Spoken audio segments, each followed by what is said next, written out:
Thank you. I'd like to call to order the October 14th City Council meeting. Could we please have a roll call? Councilmember Wilkinson. Present. Councilmember Cooper. Here. Mayor Mark. Here. Councilmember Chemnitzer. Here. Councilmember Lynch. Here. Thank you very much. Moving to our reports and presentations. We'll begin with City Council reports. Would anybody, Vice Mayor Cooper, please? Yes, I want to just let people know that the working group for the housing element is near completion on our third draft to go to HCD. And we're planning to send that to a special planning commission meeting, which will be a public meeting to review that draft before it comes to the City Council at the November 12th meeting. And that special meeting is October 30th. Oh, sorry, October 30th. Yes. Oh, Rebecca, do we know, is it 4 o'clock or did you not decide yet? 4 o'clock. Thank you. Any other City Council reports? Please. I have a very brief one, just following up from the update I gave last month on Marine Clean Energy and the Diablo allocation. The MCE board voted by a very large margin to accept that allocation of nuclear energy from Diablo. As we discussed, it doesn't change the amount of nuclear on the grid. It just allows MCE to keep prices more affordable for consumers. Thank you. Are there any public comments on the City Council reports? Seeing none in the room. Mayor Mark, there are no hands raised. Thank you. We'll move over to now our City Manager report and turn it over to City Manager Zadnik. Yeah, thank you, Mayor Mark. I do have a few topics of interest this evening. First, I wanted to let you and the community know that the nomination period for the 2024 Citizen of the Year Award will be opening this week. For those who are not familiar, Citizen of the Year is an annual tradition in Belvedere to recognize someone in the community for their volunteer spirit and accomplishments. The nomination period is open until the 25th of November. Also be aware that we will only be receiving nomination submittals through the City of Belvedere website, which is a very convenient and easy way. We've created a form that you can fill out and submit online. No printing is necessary. It is one of the first boxes to click on when you visit our website, the homepage. So please don't be bashful about nominating someone or a friend. We'll be recognizing the Citizen of the Year at the annual town meeting in January. Switching gears, I wanted to mention that very recently, Governor Newsom signed AB 1778 into law. 1778 addresses the use of e-bikes for minors and allows agencies to adopt laws prohibiting throttle-controlled Class 2 e-bikes from being used by minors who are 16 and under. 1778 also requires helmets for youth riding Class 2 e-bikes. Also, 1778 is a pilot program that's being tested in Marin before consideration of a statewide initiative. If you recall, the cities responded to the Marin grand jury's report on this topic earlier this year. Per the grand jury's recommendation, the county has taken the lead and established a cross-jurisdictional special committee on youth e-bike safety. The committee met once in September and focused on a public safety campaign discussion, which is a requirement of the law prior to adoption and ordinance. Belvedere is being represented by Police Chief Nick Navarro of Mill Valley, and frequent updates are being provided to agencies by the county's Director of Legislative Affairs.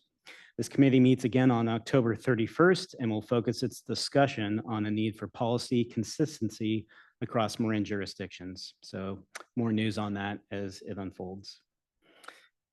Mallard Point, our planning director, met recently with the developer. They've indicated that the demolition and infrastructure permits applications are expected to be ready for submittal within the next few weeks. Once we have those within the city, we'll update the Mallard Point page on the website and begin processing the application. The submittals will be available to view in iWork, the city's permit tracking software program. It's worth pointing out that applications from applicants for permits are almost always missing pertinent information. So we will be asking the community to please be patient as we review those submittals and request additional documentation. Regarding the final map, there's been rumors that we'll be getting that in December. However, we still do not have an official schedule from the developer on when that will be provided. And then finally, I wanted to highlight that our consent calendar this evening includes approval of a cost-sharing agreement with Marin LAFCO and the Tiburon Fire Protection District. Since the early 80s, the city has operated under a services contract. It's been contemplated for years that formal annexation into the fire district is a possibility, but there are a lot of unknowns. The agreement takes the next step by allowing the city to study annexation in detail along with other fire service alternatives. To clarify, the study is not a commitment to pursue annexation. Rather, it's just a look at the city's options and what those are. Once we have the results of the study, we'll discuss them openly with the city council and community to see if there's an interest in moving forward. In terms of timelines for this project, after an RFP is issued, the study should take around 4 to 6 months. At that point, we will return to city council with a report on the findings. So that's all I have for now. I'm open to questions. Thank you. I have a quick just question. AB 1778, the e-bike pilot program you described, does that require local ordinance by January 1st or as of or after January 1st? After January So it 1st. allows it after January 1st. The earliest we could adopt would be January 1st, but I think it's worth pointing out, most agencies, including the county, are likely not to meet that. No, I know, but January it doesn't 1st mean you need to do it before January 1st. Just- Correct. Yeah, the grand jury report recommended we have something in place by December for January 1, but again, the timelines just aren't aligning to make that happen. Perfect. And because you brought up the cost sharing agreement with the Tiburon Fire District, the approval tonight in the consent calendar is for approving the cost sharing agreement, which allows LAFCO to get their approval for the RFP and issue the RFP, which will then come back in cost, and the cities will decide to move forward or not, and with which consultant at that point in time. That's correct. Traditionally, RFPs under a certain threshold, dollar amount threshold, are done at the staff level. If it's the city's request, city council's request or intent that we come back with that for approval, we can certainly bring it back once we receive the RFPs. Can I just jump in there? Because as we understood from LAFCO today, Tiburon Fire Protection District and LAFCO have already approved the cost sharing agreement. And so once we've approved it, none of these agents are going to bring that RFP back for approval, correct? I mean, we're effectively approving the sharing agreement. Yeah, and that is traditionally a tradition of the city. If it's under $175,000 for contract services, if it's something that has been budgeted, generally that would be done at the staff level. If it's over 175, we bring it back to city council. So yes, to answer your question, traditionally we would not bring that item back, and those other two agencies, as part of the contract, are not doing that. That's my understanding. But you would continue to update us as you are tonight with the ongoing status of that application. Yes, correct. Of that proposal. That's correct. Another month or so, perhaps for November, we may know how many recipients we've have proposals from, and may have a better idea of what that looks like and what the cost may be. I'd be happy to provide an update to city council. Thank you. Any other questions for? Yes, I do. I had let Mayor Mark know that I wanted to pull this from the consent calendar. It's fairly unusual for us to be having a city manager's report about something that is elsewhere on the agenda. I do have some questions. Mayor Mark, would you prefer that I ask them now, or? No, let's pull it and do it Okay. in the proper agenda order. Any further questions for the city manager? No, thank you. Any public comment on his report? Seeing none here, Madam Clerk. There are no hands raised. Thank you. Now to the police chief report.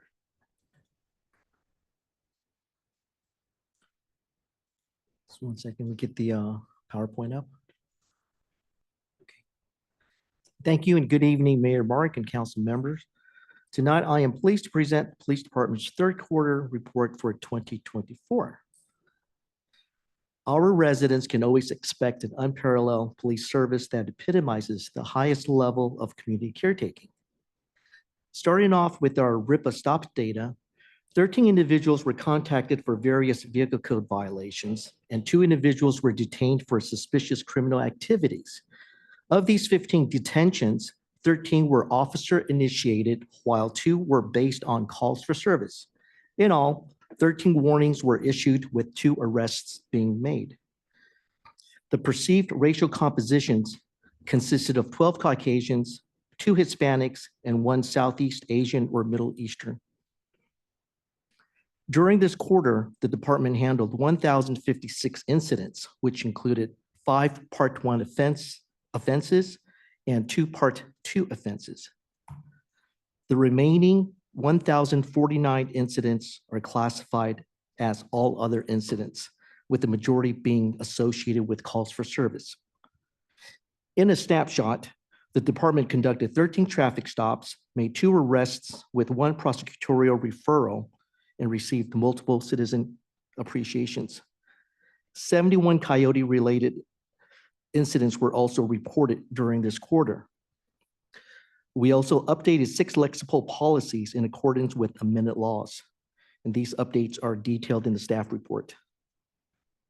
As part of our ongoing professional development, PD personnel attended online and in-person training that were either mandated or for knowledge and skill enhancements.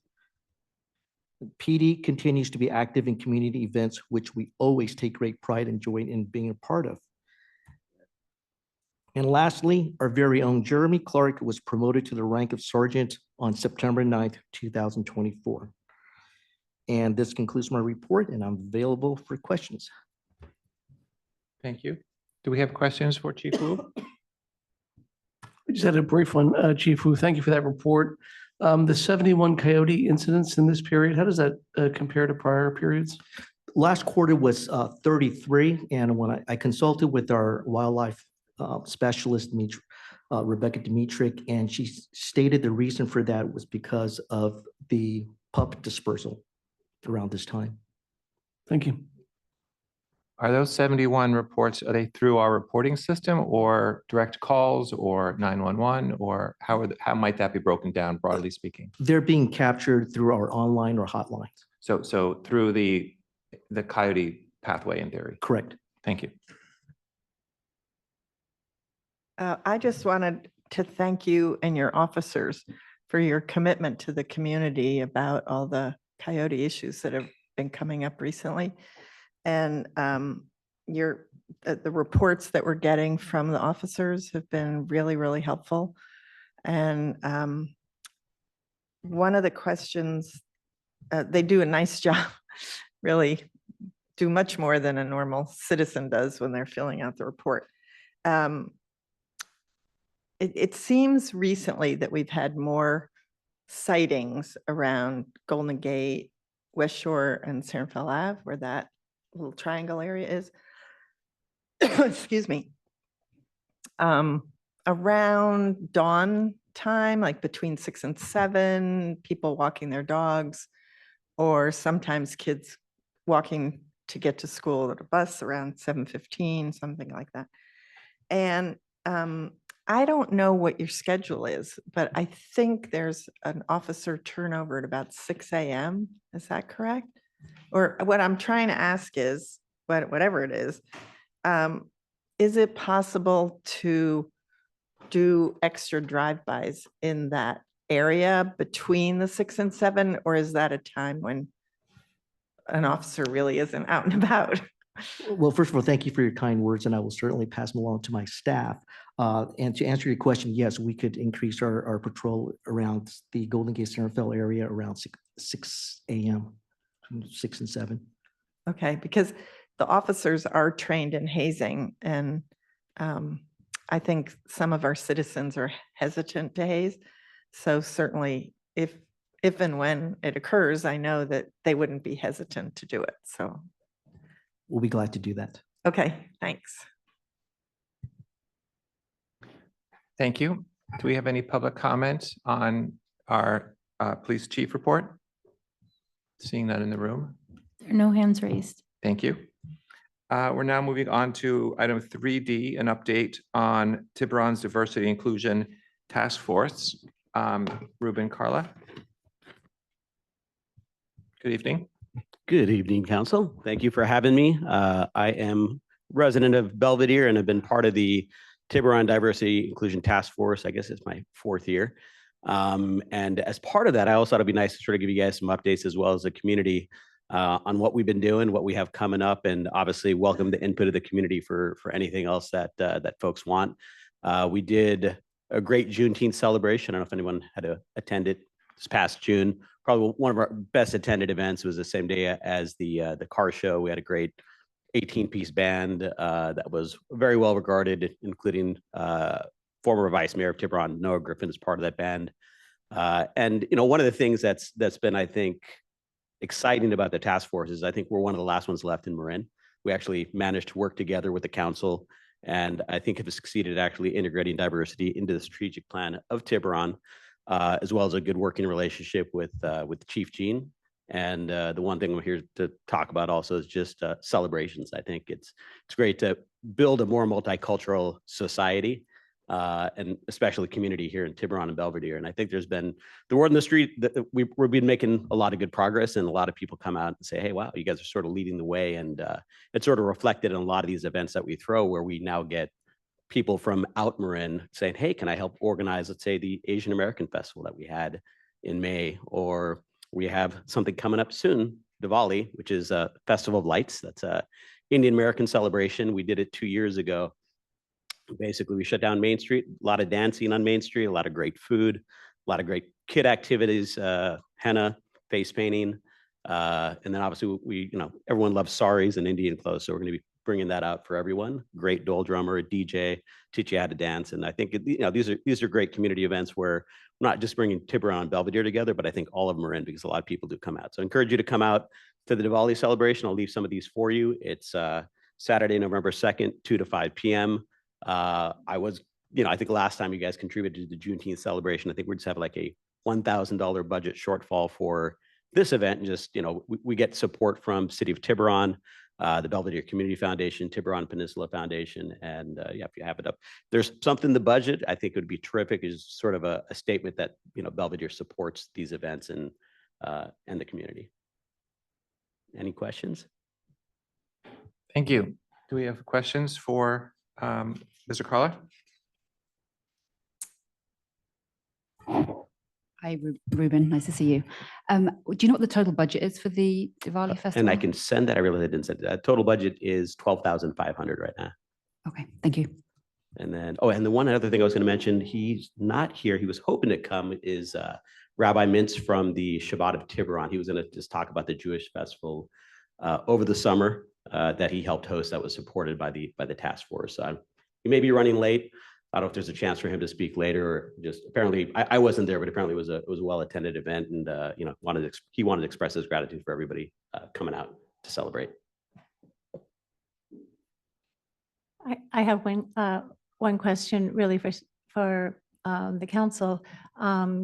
Would we be able to put a request for a contribution to that Diwali festival on the next calendar? And if so, is it necessary for Dr. Calder to make a particular request at this time?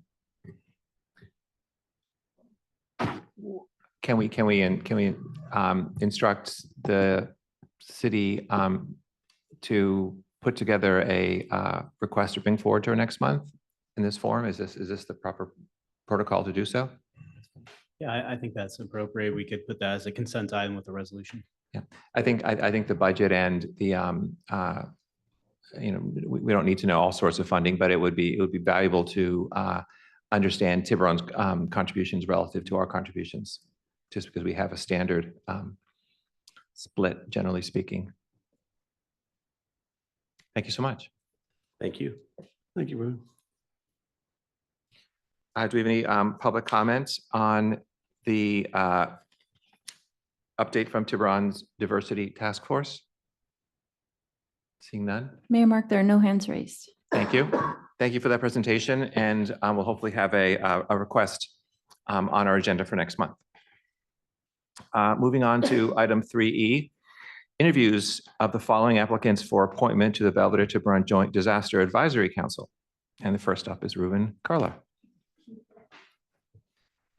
We've read your letter and notice, and we certainly have experienced a lot of your presentations in the past, but talk a little bit about your interest in this task force and the advisory council and sort of thoughts going forward on that. And then we'll respond with some questions. Yeah, absolutely. Yeah. I came to this community wanting to be, have a positive change, positive impact. And, the task force for diversity has been great. But also looking at my strengths, I, want to make sure this community is also safe. And, as a practicing clinician, I think I can definitely add some value to this. I live about 100 yards from that trailer. And, I've already had the opportunity to review the, 150-page, Belvedere hazard mitigation plan. I've worked with Tom Cromwell talking about what we need to stock in the trailer. I just talked to Adam Gavzer, who made me a block captain. So we're going to talk about some strategies that I've learned throughout time. But just, my background is I'm trained in, I did my internship at Columbia St. Luke's Roosevelt Hospital Internal Medicine, and then did my anesthesiology critical care residency at Harvard, it's Brigham Women's Hospital, and then a combined Harvard Pain Fellowship for pain management. But I've been practicing clinician for 15 years. I have offices in the East Bay and out here. And I'm pretty tied in with a lot of the clinicians and community to help drive things, I think, in a positive way, just because I'm pretty well connected. I can pick up a phone and talk to someone at Marin General or Nevada Community Hospital. But just in terms of experience, I've done medical missions. I've been out to Haiti. I've been in, big disasters, Haiti after the earthquake, just having to sort of triage and prioritize. And that's not something that a lot of people find sexy or want to think about, is disaster planning. I think Tom's done a great job for a lot of things out here, but I do have some ideas. I also used to chair pain management at John Muir Hospital, and I was tasked with, there was all these Narcan overdoses or opiate overdoses in the hospital,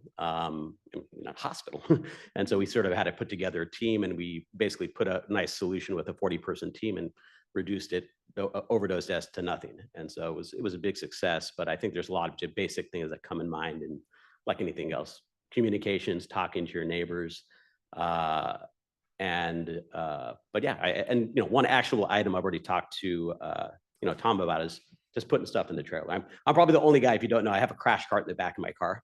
So if you just see me driving around, I have a crash cart there. But there's some things that I think I talked to Chief Gene and Chief Wu about, just because I see it on the front lines. Like, before anyone started hearing about this fentanyl overdose, I'm hearing about a lot of fentanyl overdose. These fentanyl Skittles, you might want to get alert out just to let parents know about this. Or I was talking to Chief Wu about the latest one, Trank, which has basically it's mixed in with the fentanyl. There's actually a reversal medication called flumazenil we should probably stock, just so that our community is safe. But no, I don't plan on going anywhere, but I do want to make a positive impact, and I think there would be value of having a active practicing clinician as part of the group. And I feel like I already have a good working relationship, and I have experience already as part of the task force to work collaboratively with Tiburon and whatnot. So, but yeah, happy to answer any questions. Thank you. Any questions for City Council? I do. Thanks so much for offering to serve on this agency. So I know you're a busy person, and the committee has logistically 4 primary meetings a year. But as you noted, Belvedere's just adopted 2 rather huge plans for disasters and evacuation and all kinds of things. So we've also committed to a working group for the city that would work with that agency to actually figure out the best ways for Belvedere to fit into those plans, and what can we take from those that work for us, and which areas do we have to focus on, because they're more county-based. So we would have to be starting to figure out how it fits with our city. And so actually there will be more than just 4 meetings a year is what I'm trying to say. There may be 4 of the larger meetings, but we will be planning some significant, I'm not going to say every week, but certainly more often meetings going on until we finish that process. Is that something you feel that you could attend and Yes, participate? yes. I mean, I think at the end of the day, like, putting together all these big celebrations is a lot of time as well. And Yeah. that's going to fall off my plate, I think, next year. Oh, okay. Just my term will be over. And so, but yeah, if I'm committed to something, I'll be committed to it. And if I get enough advance notice, I can move my patients accordingly. So, and I trust that probably be, just like everything else, we'll definitely committed to it. And to answer your question, yes, I'm available and, eager to Okay. help out. And, other things I've already sort of done a little research on is like looking at other models of excellence in medicine. We're like, okay, if we're not doing it right, let's look at another place that's doing it well. And so I've already reached out, and there are a few other similar islands to Belvedere, like Sanibel Island in Florida. There's Bowen Island in Canada that already have like mitigation plans, and maybe jump on a phone call and say, hey, what's working, what's not working? How did the latest hurricane work for you guys? I know it's a different disaster, but Mhm. at least in terms of like strategies they would suggest. So. Okay. Thanks. Any other further questions? Well, thank you so much for your interest in this, and I will interview the second candidate, and certainly we will not make the appointment till later in the agenda, so no need to stick around. We'll certainly, you feel free to stick around, but no need to.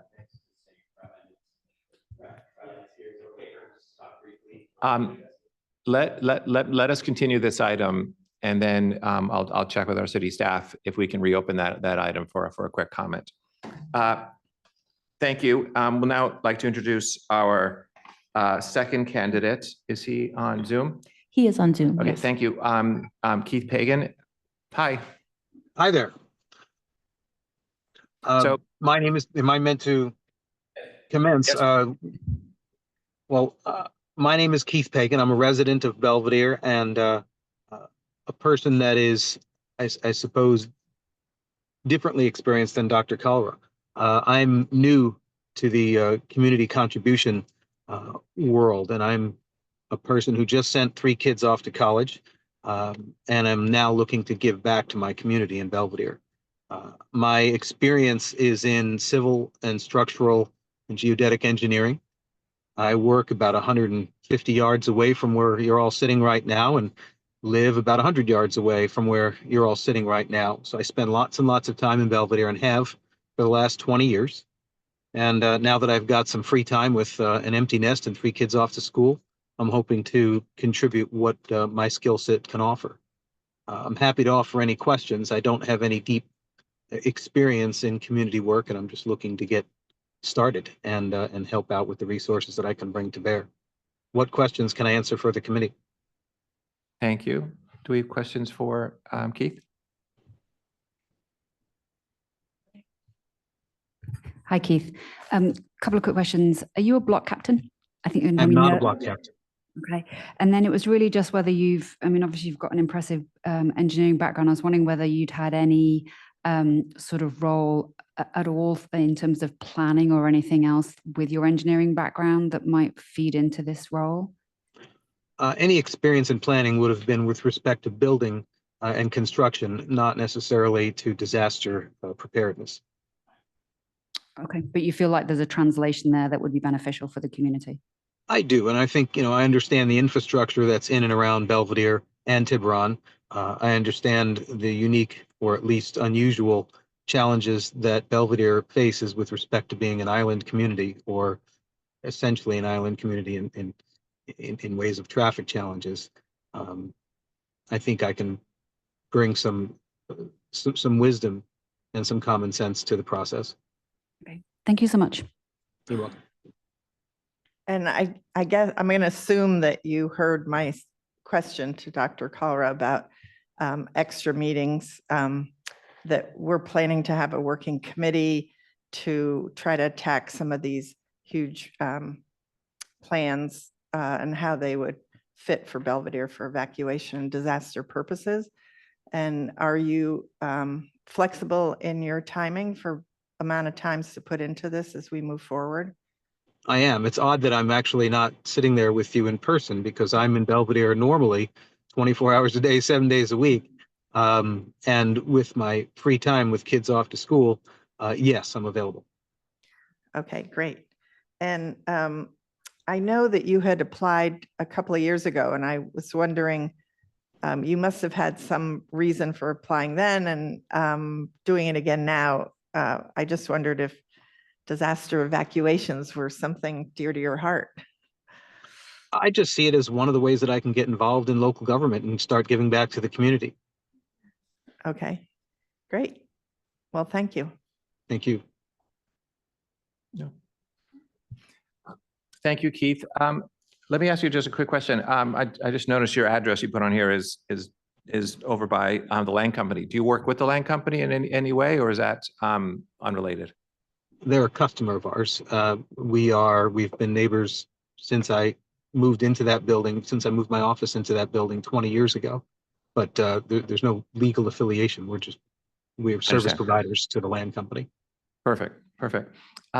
Well, I'll tell you the same thing that I mentioned to Ruben a second ago. We will have a deliberation and discussion about this later in our agenda. Thank you so much for applying, and it's always exciting, somewhat selfishly from our position, to get very qualified people to raise their hand, because there are always opportunities, especially with your background, to contribute and help our city. So thank you very much. We'll certainly be in touch about this. Be an honor. Thank you. Can I ask if there's any public comment on our two candidates for the advisory council? Seeing none, Madam Clerk? There are no hands raised. Thank you. So before we move on, so I'll close that item. Before we move on to the consent calendar, because Mr. Carlo's guest has arrived, is it okay to move back to open 3D once again for a quick comment? Yes, Mayor, we may reopen it to hear from the mayor. Okay. I'm So sorry, from the rabbi. Why don't we open 3D again Sorry. and hear about the additional event that you had this summer? My honor to present here for all of you. My name is Rabbi Mintz. I'm the Chabad rabbi in Tiburon. We started Chabad in Tiburon about just over 2 years ago, and we've had incredible success with engaging in the community in social affairs, religious matters, and cultural affairs. One of them have been the Tiburon Jewish Festival, which this past year, Dr. Carla has helped us really be able to bring it to the town of Tiburon, that they should be a lead sponsor in helping us get it off the ground. And it's been incredible, the impact of the festival. We've had close to 1,000 attendees at the festival, and it really helped educate everybody about the Jewish culture, so that they should know more to Judaism, other than the fact that we're hated. So that was the idea. Any specific things to touch upon? Thank you so much. Any questions? No, thank you so much for coming, and I'm Anything specific you wanted me to talk about? Okay. okay. Thank you. So just formally, while I reopened it, any further public comment on item 3D? Seeing none? There are none. Okay, thank you so much. And thank you for coming.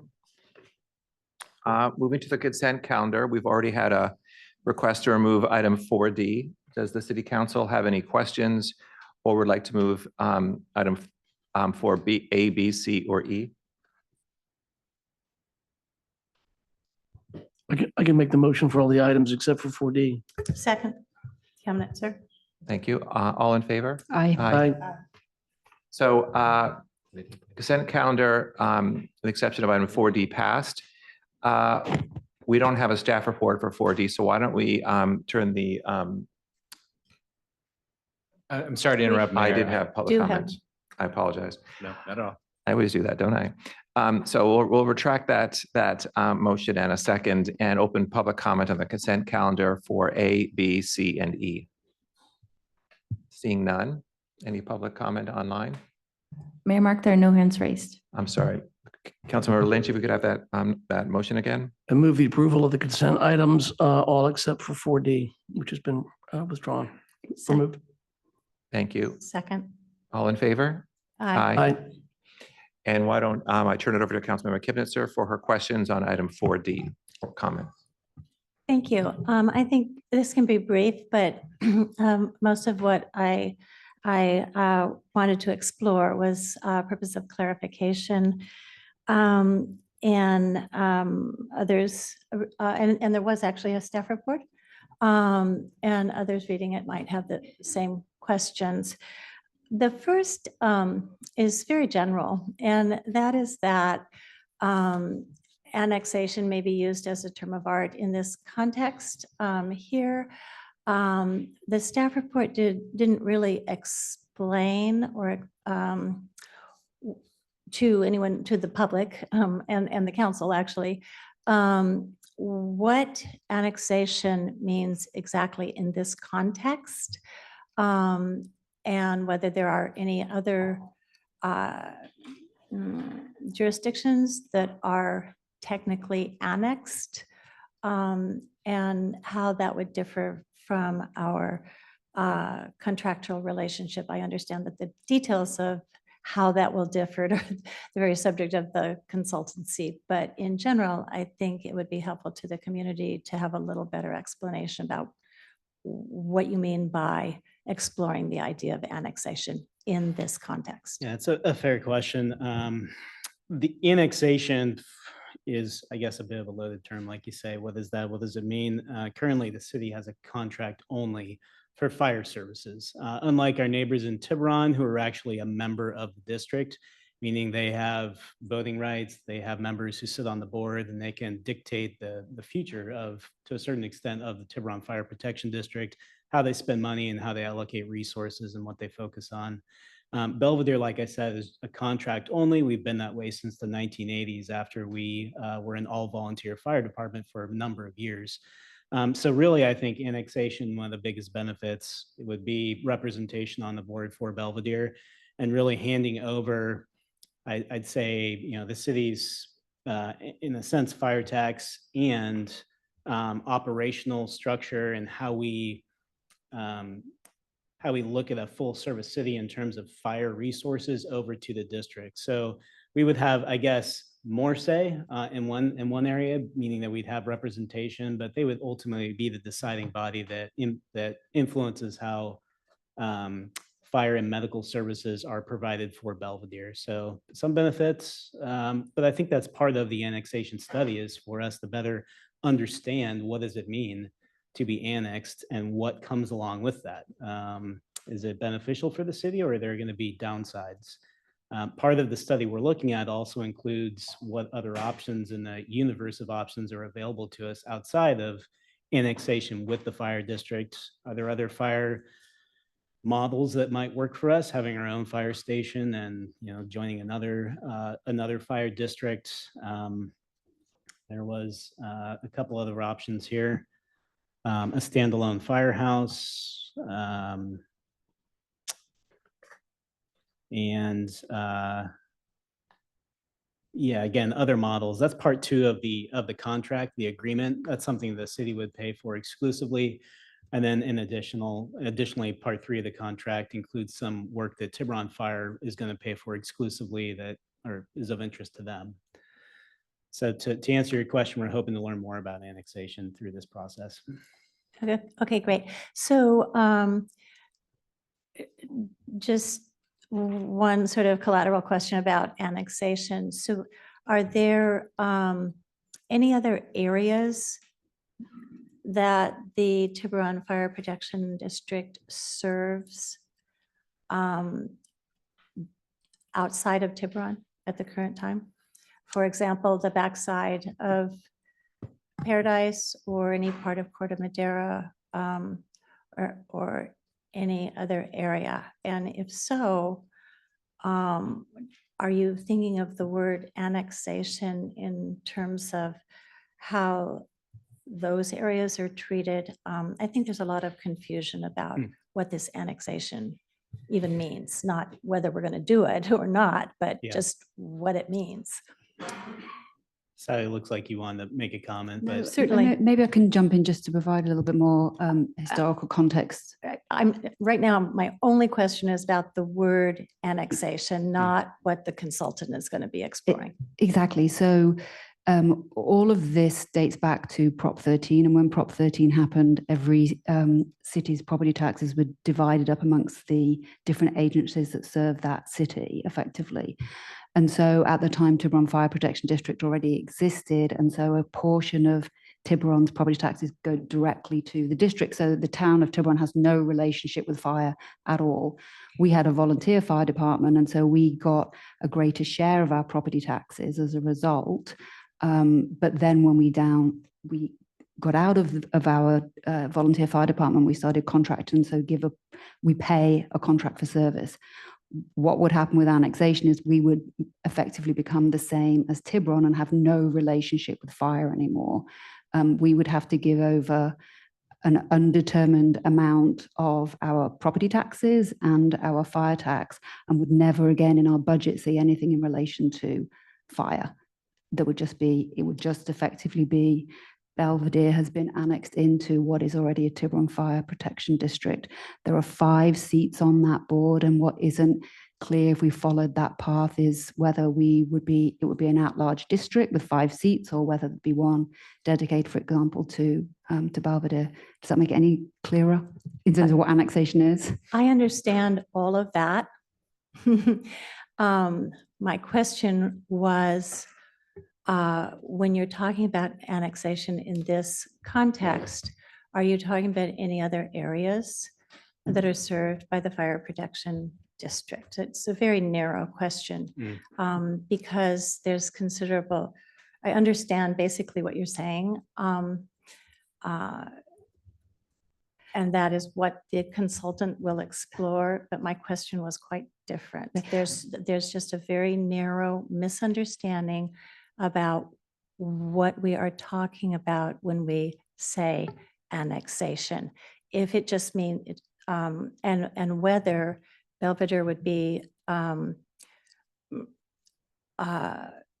exploring this in a way that different than any other area that is currently served by the Tiburon Fire Protection District. So as I understand, Not the general program of what they're exploring. the fire district boundary has not changed since Prop 13. So this would be the first time that anything would be annexing into an existing fire district.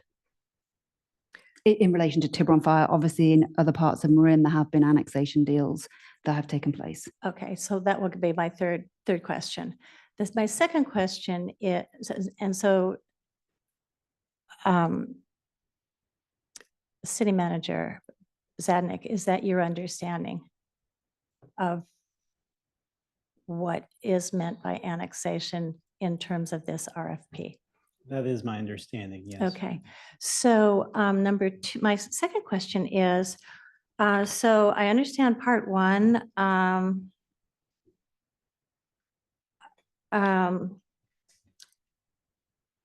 has an estimated cost associated with it.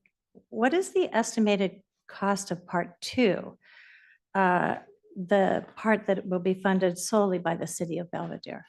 Yeah, another good question. We don't necessarily know yet until we get the RFPs back. It's just kind of the nature of the process. In talking with LAFCO, who has an enormous amount of experience with annexation, they say generally you're looking at, for both agencies, about 20,000 each for the shared portion. Depending on the size of the scope for this task 2, it would be hopefully a fraction of that 20,000, 10 to 15, somewhere in there. However, depending on the number of RFPs and submittals we get back, and really how the fee structures are organized with those consultants, and how they look at the amount of time that they feel is necessary to explore that, the number could, it could be anywhere from 10,000, 15,000, 20,000 is what we'd expect. So combined part 1 and part 2, what we're looking at tonight is a commitment of maybe 40,000 generally, something like that. I'm just trying to get a general ballpark. I think that's about right. That'd probably be on the higher end, but again, we'll know more once we have the results back. Okay, that's very helpful. My third question is simply a request that we add a line item in the RFP.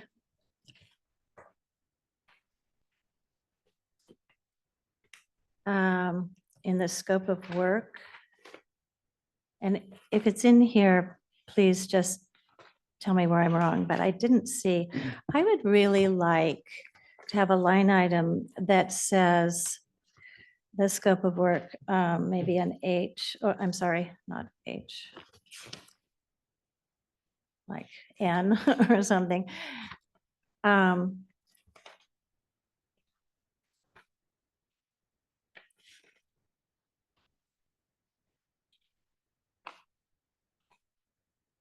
I think it would be in part 1, but doesn't matter. That we expressly explore the pros and cons and the costs and benefits of joining the Marin Fire Protection Authority. When this council reviewed the possibility of joining that about 4 years ago, we and Tiburon did not join it. It was a very new concept at that time. And I have spoken with other mayors and council members who do participate in that JPA, and it has been far more effective than anyone ever could have imagined. And I think that this is a great opportunity to have a data-driven inquiry into whether we might benefit from joining the rest of Marin in that JPA. Those are my only questions. Yeah, I think one of the, as you heard earlier tonight, the Marin LAFCO and the Fire Protection District, I believe, have already brought this contract, this agreement to the board. If we want to include that as task 1, meaning that's a shared cost that both agencies are going to split, that could be potentially an issue. If we wanted to include it as, let's say, an addendum for work that would be task 2, that's work that's being paid for exclusively by the city to look at all the alternatives, it could perhaps fit into there, and we wouldn't have to amend the agreement with those other agencies and wait to return to their boards. So if I could just respond to that. Just to clarify, it's not whether we would join that or annex into TPFD. It would be a supplement, as is done in the other jurisdictions in Marin. So I am absolutely not suggesting that it be a choice between the two. So just wanted to clarify that. But Okay. the supplemental services have been significant, and that is not really something that Belvedere should solely explore, because we wouldn't be able to join it separately if we annex. And with respect to whether we can amend this because it's already been approved, are you suggesting we don't have discretion? That would be I'd say a it can- problem given recent I'd cases say- in Marin. Yeah, no, I think we still have discretion. Obviously, we can amend the agreement or you can request a change. It's just in terms of the timeline, it's already gone to the boards at the other agencies. My suggestion is that I work with Tiburon Fire Protection District and LAFCO to express your concern and see if there's a way that we can amend the agreement on our side that doesn't impact them and require a need to go back to the board, if that's a good enough answer, if that makes sense. I am confident that you could discuss with them the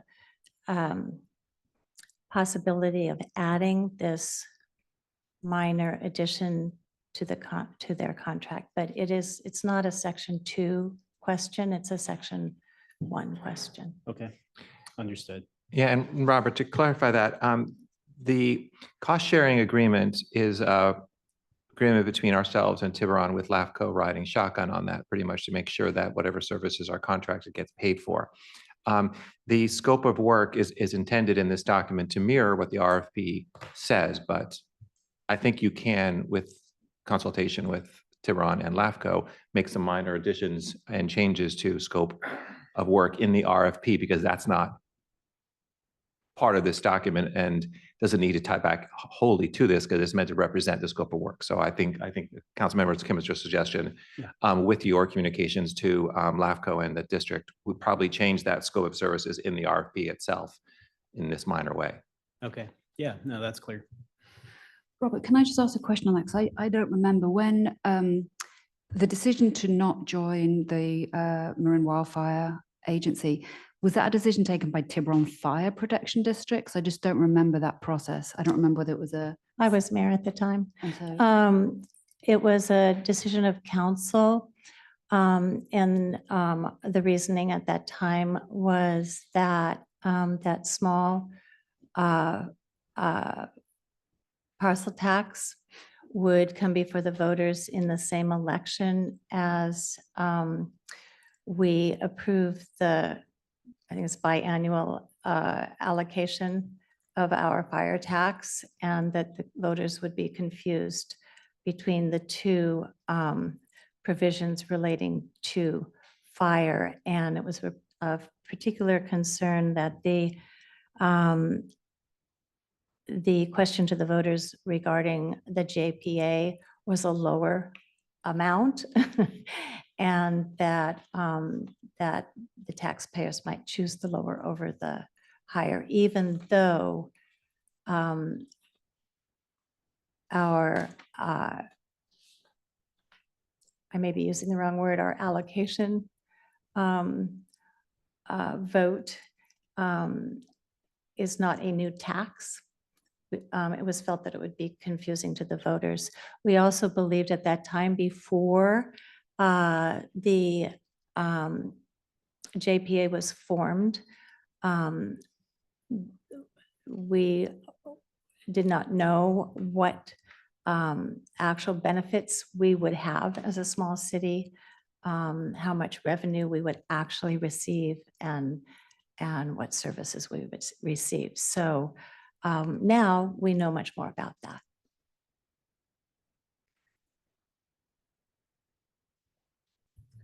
Since we're discussing it, I had a question about part 1 and part 2, as far as is your assumption, or am I hearing correctly, that we would participate in part 1 and then automatically do part 2? Or is it that you do part 1 and then decide if you're going to do part 2? Is it set up to follow 1, 2, 3 in essence? You're talking about the sequence of order when it's going to happen. That's a great question. I'm not sure if the RFP specifies. I know it's all work that's going to be happening together. yeah, they're not mutually exclusive. It's just that part 2 is things that just benefit Belvedere to Okay. know, which is why we Okay. pay for that. And part 3 are things that specifically benefit the fire district, which is Okay, why they right. pay for that. And nobody's interested in cross subsidizing the other for those No, pieces. obviously. I just didn't know if it was dependent. If you did 1 and then that depended whether, or part 2 was dependent on Yeah, the results of part 1. yeah, they're not, because I think for Belvedere, we really felt like this was an opportunity to explore all different models. We know that the existing model is too much of a long-term drag on our budget, so we need to find a different solution. But we want to make sure if we join Tiburon Fire Protection District that it is the best choice for Belvedere, which is why we've added in these different things to explore at the same time. I'd say that's a great goal. So I guess is part 2 happening simultaneously?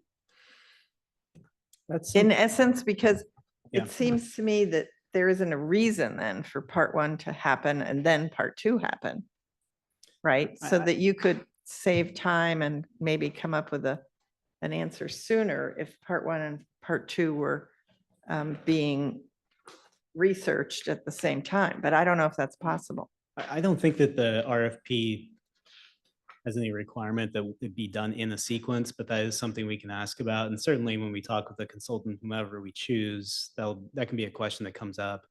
how do you envision this process going? Do you need to start with part one so that it informs part two? Is it all built upon that, or can they be done in tandem in parallel? Mhm. Yeah. Okay, thanks. Yeah.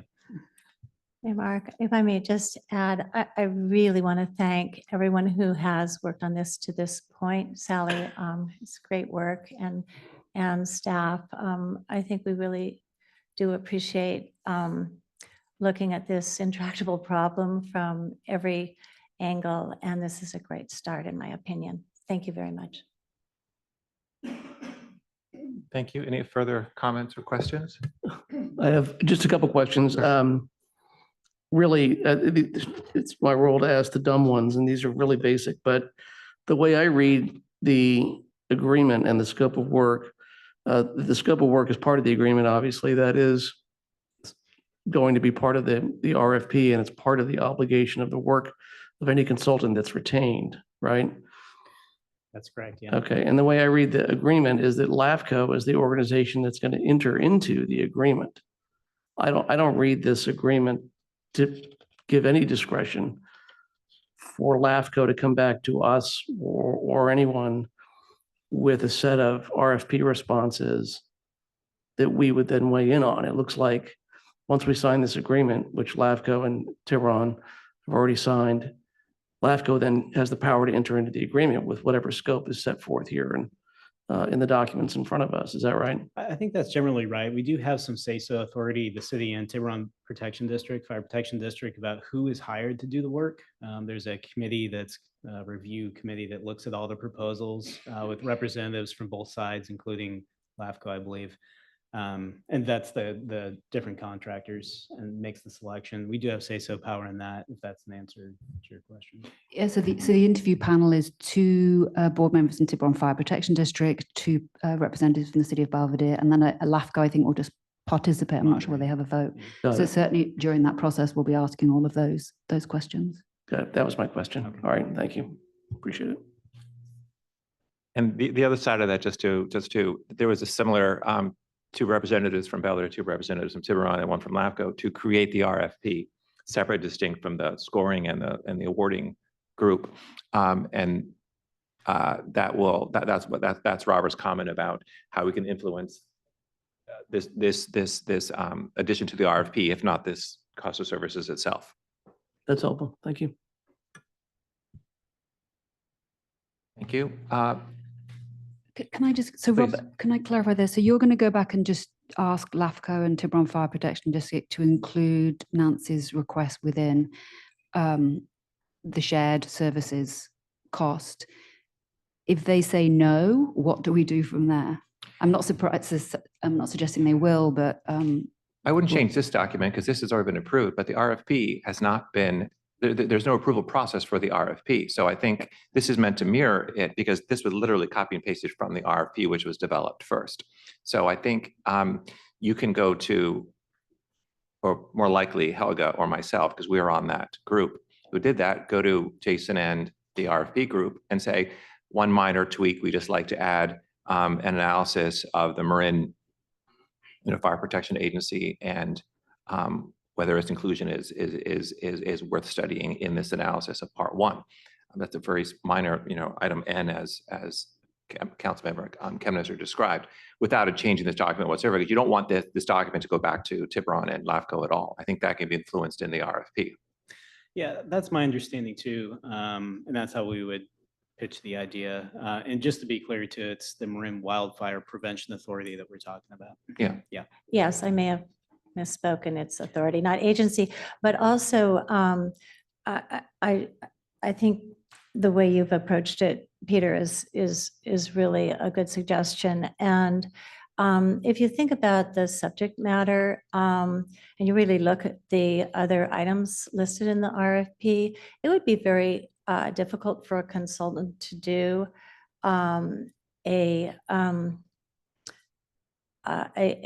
a good job on the rest of the items without having taken a really close look at that authority, which has become so integral to fire protection in this county. So I can't imagine it adding significantly to the cost. I think Mayor Mark is right, that the approach is really, it's a minor change in terms of overall work, but a significant change in approach. Can I don't want to dwell on this too much, but it requires a vote of the electorate, correct? To join the wildfire district, it would require a vote of the electorate. Yes, with regard to the particular amount, the council voted not to put it before the voters, yes. Yeah. Okay. I mean, we can do the analysis. We can do the analysis, but we if we find that annexation makes sense and we don't yet know whether that require a vote of the electorate or not, but by adding this in, we're requiring something that makes things more complicated. I think we just need to learn what all these different things mean in terms of votes, but I'm not suggesting we don't analyze it, but I think we need to be careful. Yeah, no, I about think that's a good point. what we And, wish for. it's important to analyze it, and then you can, and then whether it would be put to the voter as a supplement. Again, it's not a replacement for annexation or any other option available to us, but this is our once in a generation opportunity to really take a deep dive here, and I think we need to look at all of the aspects to it. Thank you. Before I ask for a motion, I'd like to open this up for public comment. Seeing some glazed eyes in the room, I'll move on to an online Mayor Mark, questions. there are no hands raised. Thank you. Could I have a motion for item 4D to authorize the city manager to execute the cost sharing agreement? I'll make the motion. Second. Thank you. All in favor? Aye. Thank you. Passes unanimously. Now moving on to the public hearing, item 5A, introduction and first reading of an ordinance to the Belvedere to amend the construction time limit ordinance as instructed by the city council in its May meeting. Yes, thank you, Mayor Mark. I'll go ahead and start off the discussion tonight in the staff report. And of course, we're available for questions. As you likely recall, in April of this year, we presented initial amendments to the construction time limit ordinance. After a thorough discussion and valuable feedback from the city council, we revisited the proposed changes to address your concerns and incorporate suggestions. The amended new CTL ordinance was effective in June of this year. Tonight, we're proposing a minor amendment to the ordinance. Specifically, we've added clarification regarding the order of final project inspections, meaning project inspections that must receive Sanitary District 5 sign-off, the fire department sign-off, the building department sign-off, and finally, planning department sign-off in that order. There's also an added statement clarifying that the applicant must provide a final cost evaluation statement and paperwork before receiving building department approval, as outlined in policy 14.6 of our administrative policy manual. And again, you'll probably recall that in February of this year, we revised section 14.6, chapter 14.6. The amendments that we're presenting tonight aim to improve effectiveness of the construction time limit ordinance. They also ensure the timely submittal of revaluations prior to the close of a project. Following your approval this evening, staff will make the necessary adjustments to the chapter 14.4 to align with the CTL ordinance and bring those to council for approval next month, along with the second reading of this ordinance. So with that, we're available for questions. Thank you. Do we have questions for our city manager? Please. Let's see here. So the question I had is about the cost evaluation. Am I correct that we have that in place now, separate from this, or is it? We have the cost of evaluation now. That's in place. correct. So Yeah. we've, in terms of regulations, we've adopted regulations through the APM 14.6 that we adopted in February that outline how we approach that process at the staff level. The ordinance is just pointing back to that and reaffirming that. Okay, Yeah. I was thinking that it seems like we've been talking about this Wonderful, Yeah. wonderful, wonderful. It's reaffirming it in the Policy. ordinance as well as clarifying at what point it's required. Right. So that it's Yeah. prior to final and as a condition of a final to submit it and be approved by the building I department. just want to make sure that we had the ability to do that now with current projects without having to wait. So I was really just asking about that. And then I love the procedures that were added in order because I think that's been confusing for some of the appeals that we've been getting. And how everything is supported with the sign-offs and landscaping. So my question is, how will all this be communicated to our owners or contractors or whoever doing the work? And do you think that we'd be redesigning the application form or the permit form in any way so that this is listed there and when they're signing, they see everything in order so that it's not just in the municipal code somewhere, but that it's something that everybody sees and has.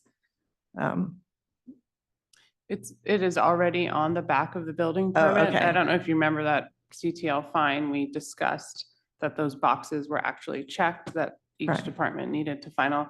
So we will, in our pre-construction meetings, have the conversation that the reevaluation process is different, that it happens before building finals it, and it will be part of our dialogue that we communicate to Okay, everybody in those meetings. great. Another thing that I think we come across with a struggle is, do you believe that it's okay to ask the homeowner or project developer for the email so that we can do more than just a written letter explaining what's going on to them if necessary, if they reach their CTL? And this way it would be two-pronged in essence. They could get an email, they can get the paperwork, but it isn't, it just seems like so many of our appeals, and I don't know if this changes with the new and it disappears anyway. A letter is sent and then they say, oh, we were traveling, we were out of town, we weren't there. Whereas an email would get to you no matter where you were. We do both now. Oh, good. Yeah, Okay, we attach it in an email and snail mail it, Great. given the times. thank you. Robert, we talked offline just briefly about adding some kind of indexation to these various ceilings. What was the final solution that you guys came up with? Yeah, I'll let our city attorney, we did discuss it and it's a little nuanced. Yeah, so I think there's a variety of ways we can go, since we're going to apparently try to draft this on the fly. It all is a matter of how specific you want to be. I don't know if the intent or your intent or the council's intent is to provide a sort of a gentle reminder or prodding that every once in a while we should revisit these thresholds, make sure they still work for us, make sure they make sense given the world of construction, or you wanted something sort of going to the other end of the spectrum that is very specific on this date, every year or every few years, this is exactly what needs to be done. So it's just a matter of how specific you want to be, council member. I mean, I think I was the one that raised this originally. I mean, honestly, I'm pretty agnostic. I just think in 5 years' time, we can't still have these ceilings where they are now. And so I think even if there's just some language to say that these will be reviewed every 5 years, I mean, to me, that would be sufficient, but I'm not sure how other council members feel. I had the same issue. You're talking about the 0 to 100 grand is 6 months. I had the exact same issue. I think putting a number in there like every 5 years can tie the hands. Maybe we do something like at appropriate times, but in no event shall it be less frequently than every 5 years, right? So they can review it whenever they want, raise it whenever they want, but at a minimum, every 5 years, we got to be looking at this, something like that. I'd be comfy with. Yeah, because I was trying to find a construction cost index and there's the sum, and honestly, for the last few years, the inflation rates have been so high, it would be inappropriate to wait 5 years if that were to happen again. So I think your suggestion makes a lot of sense. And I think the language can and should be something like shall review and may adjust.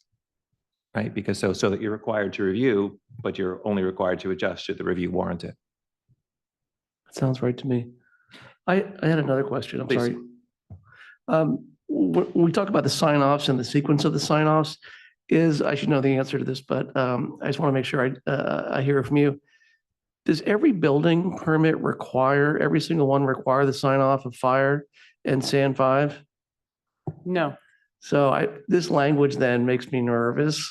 And I think a qualifier in there that just says if necessary or as appropriate.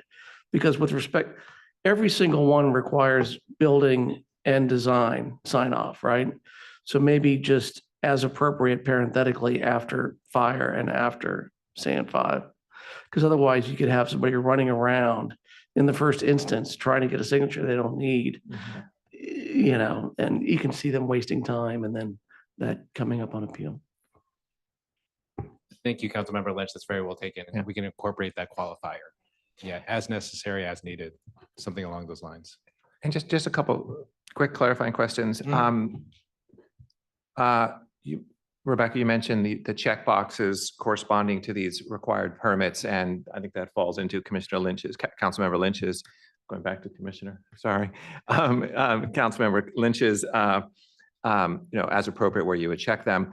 I think there should also be a checkbox for the cost reevaluation or in that same list. It doesn't need to be in the ordinance because it's inherent in the discussion, but on the back of the permit, it should be maybe a subset prior to the building final.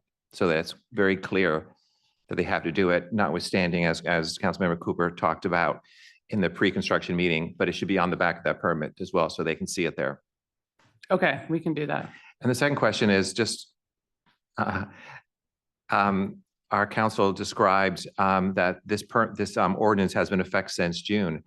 So permits issued since June are on an expiring permit model? Yes. Okay, wonderful. Good to hear it. It is. I didn't mean to jump in there. Any further questions? No, but it raises the question. I had this maybe for council, and perhaps I should know the answer to this, but will the amendments tonight then be retroactive to the effective date last June? Well, as Councilmember Cooper mentioned earlier tonight, this is really kind of an existing requirement. And so I don't think it's necessarily limited by going back to June. It's an existing requirement. And what we're doing here tonight is clarifying and specifying sort of the order and sequencing and timing. So it's not a new requirement at all. Perfect. I think that clarification is good for all applicants as well. All right. Thank you, Councilmember. And could I return to Councilmember Wilkinson's suggestion and just read back some language in case you want to tweak further? So Please. All right. Okay.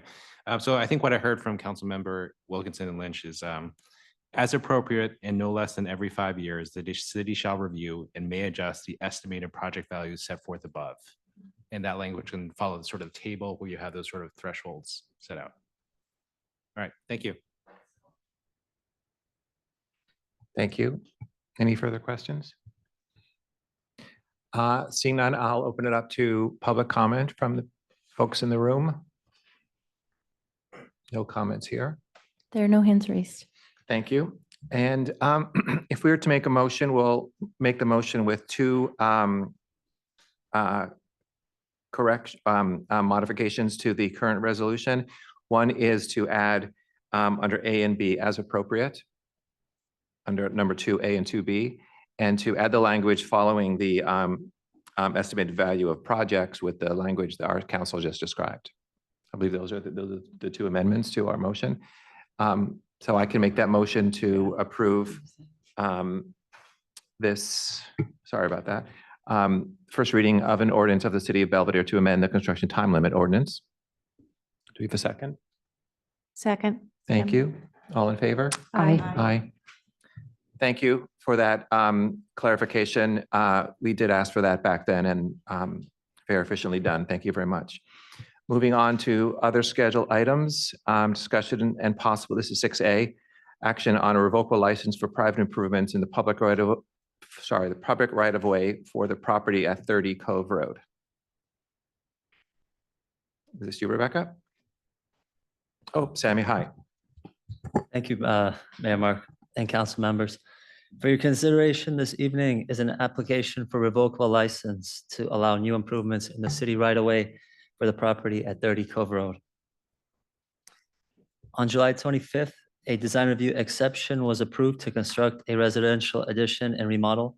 The project included relocating the driveway to the southern side of the property, as well as new landscaping within the Cove Road right-of-way. As a condition of approval, a revocable license was required.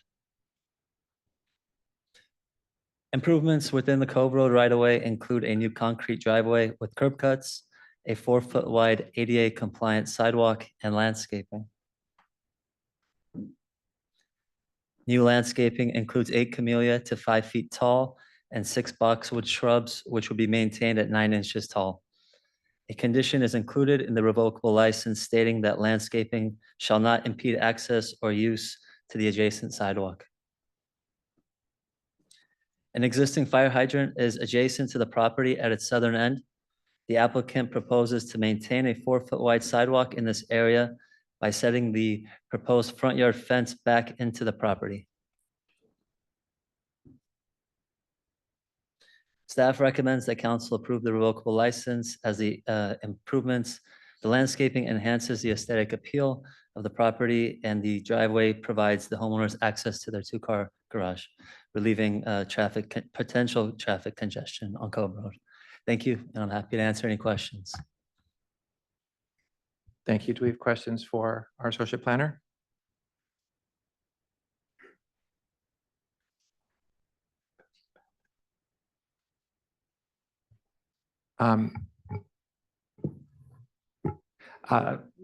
Seemingly no questions, or do you? I have a couple questions. Sure. Sammy, thanks for that report. Looking at what I think is the proposed revocable license, Exhibit A. It's not a numbered page, but it comes after the application for revocable license.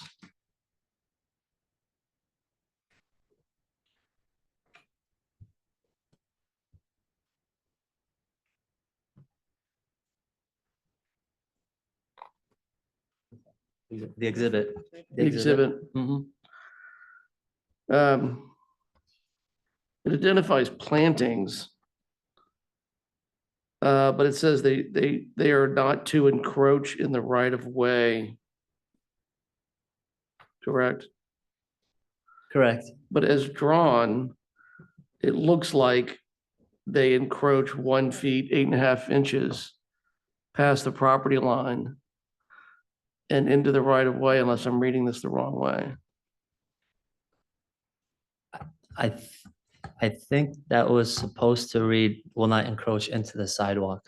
There is a revocable license for landscaping in the right of way. I think that was supposed to say not in the sidewalk, not the right of way. So there Okay. are plantings proposed in the revocable license, but with the idea that they will not overgrow and impede access on the sidewalk. Right, and then what's proposed is that those plantings can grow into the right of way, into the so-called planting area that's depicted on the license. That 1 foot, 8.5 inches. Correct.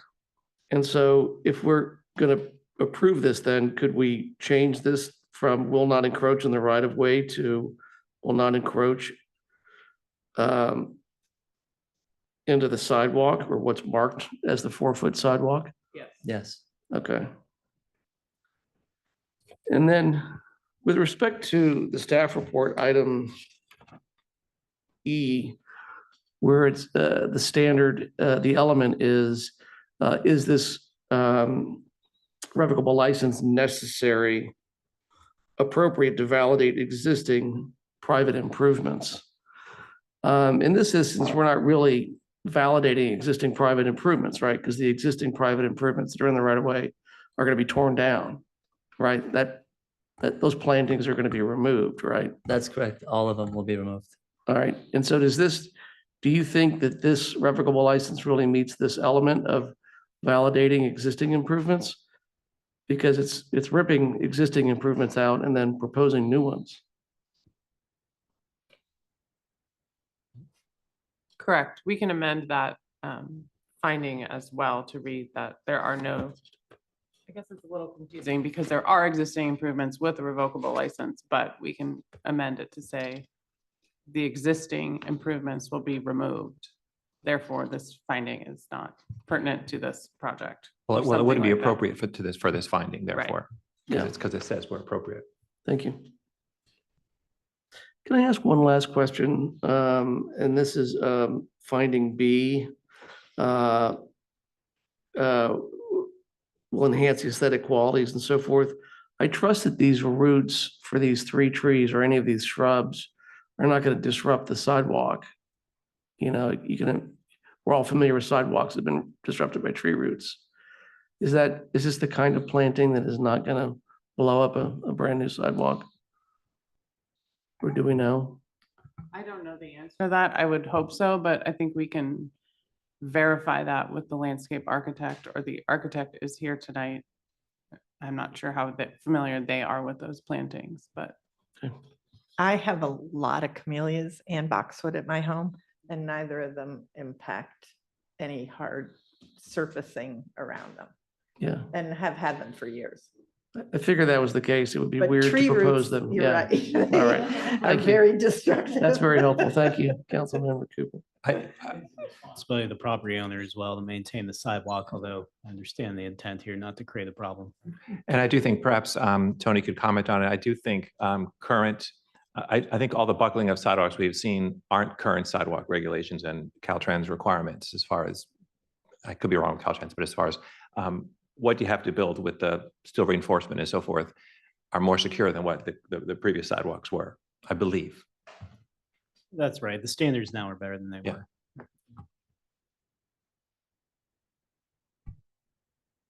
Any further comments or questions on the revocable license? Seeing none, I will open it up for public comment. I can ask the applicant to speak if they wish to. No, you're good to go. Open for public comment. Seeing none. Anybody online? There are no hands raised. Thank you. Any deliberation or a motion? We've already had one, a few additions by Councilmember Lynch. Any further discussions or potential motion? No, I had the same question about the encroachment on the sidewalk, and I was trying to look at the exhibit to the revocable license mentioned by Councilmember Lynch and see whether it actually was identical to AL 1.00, but with the, and it's very important that the plantings don't encroach on that sidewalk, because that's a major route for children walking to school, to the library, and to TPC. It's really an important sidewalk in our town. But with that change, I can make the motion. I can certainly approve this. Thank you. Second. All in favor? Aye. Aye. Thank you. Congratulations. And finally, 6B, discussion and possible action to appoint members or a member to the Belvedere Tiburon Joint Disaster Advisory Council. We heard the presentations and asked questions to both Ruben and Keith. And to remind everybody, this is a 3-person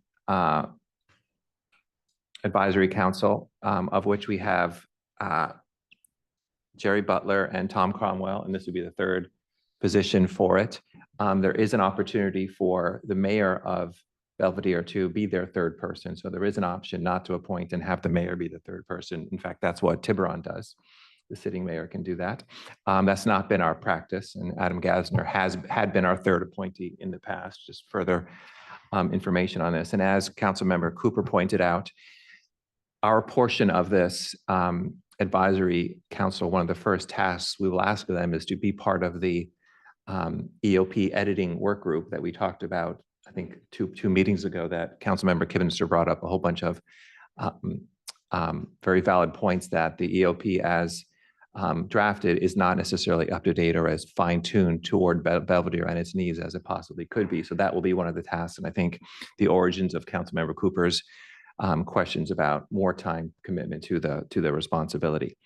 So with that, open up deliberation or comments in relation to the 2 candidates for this position. I actually have a question now that you're raising a sort of broader discussion, which is this: we don't have any term limits on these positions right now, correct?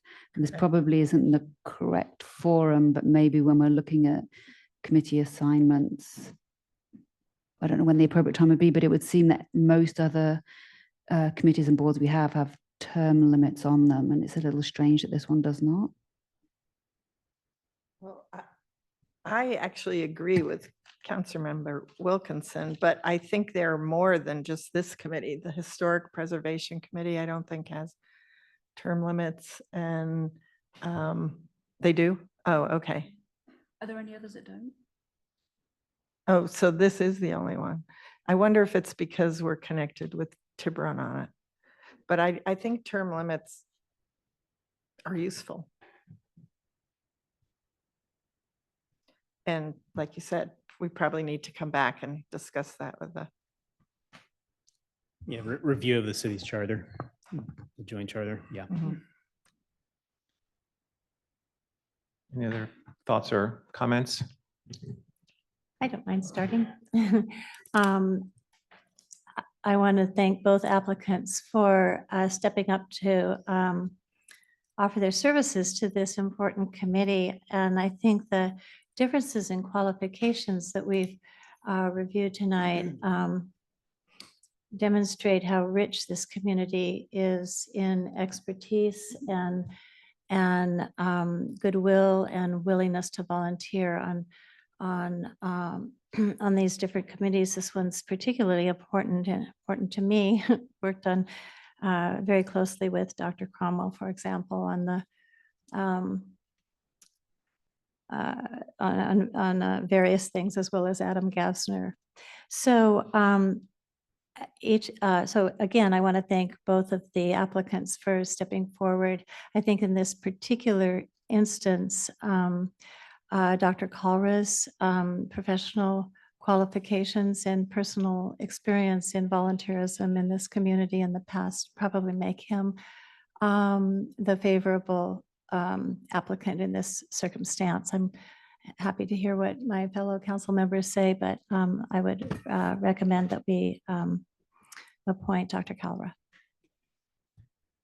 I'm happy to jump in. I had a slightly different take, I think, from Nancy, which is that Keith had shown sort of repeated interest in this. He'd be a new volunteer in our community. And I do think actually we have some medical expertise on that committee already through Dr. Cromwell. And I do wonder whether somebody with more engineering, urban planning type experience would be helpful in terms of evacuation and things like that. So I actually had a slightly different opinion and thought that Keith might be a better fit. I was going to, sorry. Yeah, please. Just weigh in briefly and echo the sentiments. This is a very luxurious challenge to have, two very dedicated, committed, talented, experienced local folks who want to volunteer. And I wonder if I can weigh in on how to address this slight disconnect here. And that is, I was struck by Dr. Kalra's medical training and the utility of that. And I take Councilmember Wilkinson's point that we have medical expertise on this committee already. But when we have two volunteers in one slot, I always think it's helpful to think of other slots that we may have. And it's my understanding we have some openings coming up on planning. And I read Mr. Pagan's bio and listened to his summary in his years, decades being in the community and living here now, and looking at all this engineering and geotechnical expertise, and thought, boy, that might be a nice set of skills and experience to have on planning. And so that might not be the right way to skin the cat, but I thought Dr. Kalra would be a good fit for the committee that's before us tonight. And I thought we could perhaps encourage Mr. Pagan to take his volunteer spirit and skill set and we'll help him find a role here in the city somewhere. Well, I've obviously this is a struggle because both candidates bring such different strengths. And I certainly admire Dr. Kara's enthusiasm and willingness to join the advisory council, given his extensive work on the diversity task force.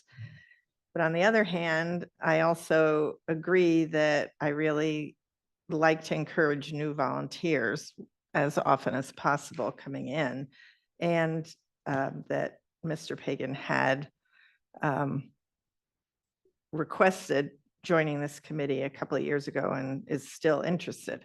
However, getting back to Councilmember Lynch's point is that we do are lucky enough to have two great candidates from the Planning Commission joining the City Council, which does leave 2 spots available there.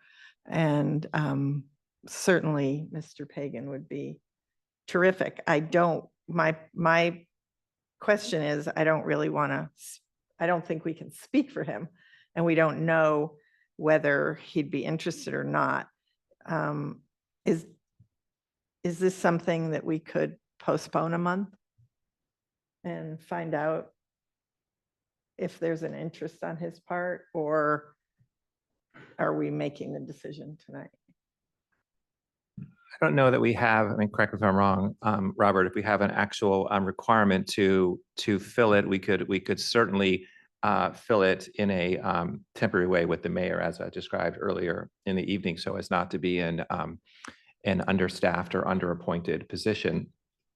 I would also point out that, to Councilmember Wilkinson's point, I do think this committee probably should be slightly modified with a term limit perspective, which might put the current constitution of the committee in some question, which might mean there might be room for 2 in this committee in the very short order. And I do take Councilmember Lynch's perspective very seriously, that it's always great to bring people in, and the working group to modify and work to edit the EOP is also an opportunity for one or both of these candidates in and around this committee. So there's ample opportunity to get everyone involved if we wanted to, or we could delay it. Would council or city manager have an opinion on Vice Mayor's proposal to potentially delay it, and to see if Keith would consider either a appointment to the Planning Commission in the future, or an interview for a plan in the future, or potentially consider the working group to work on our specific emergency operation plan? Yeah, I think I caught all of that, Mayor Mark. My recommendation would be, if we do have, like you say, there is a need for us to update the charter and work with Tiburon to do that, it'd be an opportunity for us to really refine that and define the term limits. I think both candidates would appreciate an opportunity to know how long this commitment is going to be. And if we could come back next month after collaborating with Tiburon, that'd probably be advisable. That's a great suggestion. If that's good for everyone, why don't we continue this item? And then someone will be in touch with both Yes. candidates. Yeah. Yeah. Great. Robert, we can talk to both candidates, very shortly, and then I'll see if we can set up a series of conversations with Keith, with myself, or some of our council members who have been on the Planning Commission, or our esteemed future council people who have the current responsibility on planning. And I would suggest that we maybe talk to Dr. Cromwell as chair of this advisory council, and he may have some thoughts about what we've been talking about tonight, and depending on direction and term limits, et cetera, what changes that might mean on the council. Thank you. I'm not sure it's necessary, but I'll open a public comment on this item. Seeing none here. There are no hands raised. Thank you. Robert, I'm traveling tomorrow for most of the day, so would you mind reaching out to both of them, just so that we get back to them and try to lay out the council's decision on the continuance, and then I'll be in touch with both, I'd say Wednesday or Thursday beyond that. Thank you. Finally, item 7 is the open forum, and an opportunity for any citizen to briefly address the city council on any matter that does not appear on tonight's agenda. Is there anybody in this room who'd like to speak in the open forum? Seeing none here, Madam Clerk. Mayor Mark, there are no hands raised. Thank you. I think that's a first. So I'll adjourn tonight's meeting. Thank you so much for attending and good night.